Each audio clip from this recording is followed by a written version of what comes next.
هنعمل مع بعض النهاردة كفتة الرز بس بالفراخ، ننسى بقى اللحمة شوية ونركز مع الفراخ اللي احنا مقصرين في حقها دي، وتعالوا نشوف هنعمل الجمال ده ازاي. اول حاجة هنجيب بصلتين كبار مقطعاهم قطع صغيرة وعليهم 5 فصوص توم، وعليهم ربطة خضرة كده اللي هو شبت على بقدونس، والبهارات بتاعتنا بقى بهارات كفتة على ملح، شطة، كزبرة ناشفة، بابريكا، توم باودر، بصل باودر، شطة، وفلفل اسود، وكمون. يعني انا مش عارفة انا عدت الكلام تاني ولا لا، بس البهارات كتيرة ما شاء الله وحلوة، وطبعا ده حاجة مهمة في الكفتة. صدر فرخة وزنه نص كيلو بالظبط، عليهم نص كيلو رز، غسلاه كويس ونشفته كويس، وبعد كده بدأت أطحنه في المطحنة بتاعة الخلاط. تمام، نعمته خالص، وكده بقى معانا الكمية بتاعتنا مظبوطة، النص عليه نص على طول، النص لحمة عليها نص رز. تمام. هنبدأ أول حاجة إن احنا نطحن البصل بالثوم، هنبدأ قصدي نفرمه الأول يعني، مش عايزة الخضرة دلوقتي. هبدأ أفرمهم بقى كويس في الخلاط أو في الكبة أو في المطحنة اللي متوفر عندك، مش هنغلب يعني. هنبدأ بقى ان احنا نفرمهم كده، بس ايه، عايزاه فرم ناعم، انا مش عايزاها تكون حرشة معايا، يعني دلوقتي زي ما انتوا شايفين كده هي حرشة معايا، انا عايزاها تنعم اكتر، فهرجع اضربها تاني، هنزل بس كل اللي في الجوانب كده الاول، وبعد كده هضربها تاني علشان تبقى ناعمة معايا.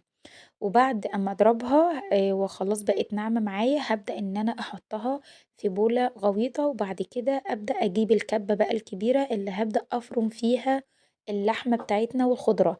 هقطع اللحمة قطع صغيرة زي نساير صغيرة كده، وبعد كده هضيف عليهم الخضرة وهضيف عليهم البهارات، وابدأ ان انا افرمهم برضو فرم ناعم زي ما هتشوفوا دلوقتي.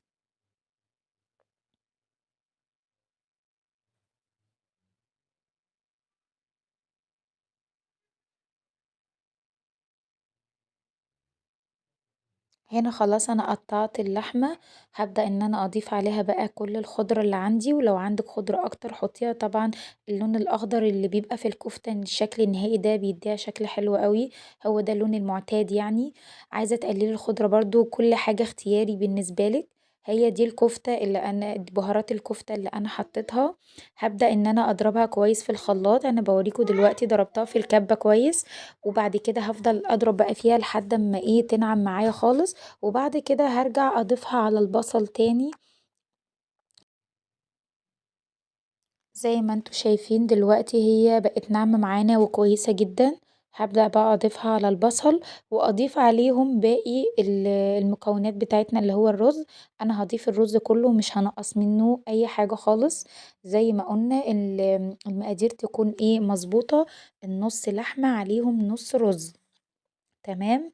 حتى لو انتي حسيتي ان الرز مثلا كتير ولا حاجة، هو مش هيبقى كتير ولا حاجة، بس انتي حتى لو حسيتي بده برضو الموضوع هنعالجه، مفيش منه اي خوف.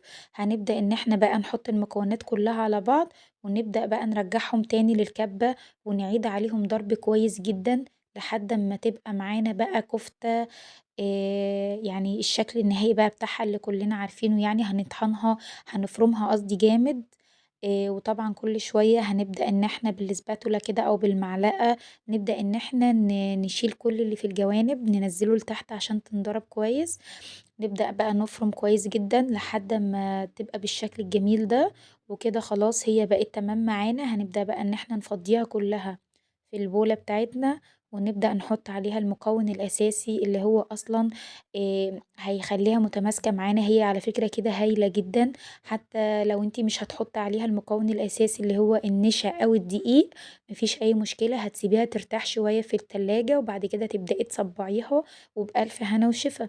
فأنا دلوقتي برضه علشان أبقى ضامناها أكتر وأكتر، وأبقى مرتاحة وأنا باشتغل فيها أكتر، هابدأ أحط عليها النشا أو الدقيق، مش متوفر نشا حطي دقيق، أنا حطيت بالظبط 4 معالق نشا، لأن أنا حسيتها من كتر الفرم فيها نعمت قوي معايا، فبدأت إن أنا أحط النشا، حطيت 4 معالق وسبتها ترتاح شوية في التلاجة، وبعد كده بدأت أصبحها، وإن طبعا الزيت كان سخن جدا، بدأت إن أنا أحمرها، حمرت منها بالشكلين دول المدور والطويل، وبدأت إن أنا أوريكوا الشكل النهائي بعد ما حطيتها بقى في الصلصة.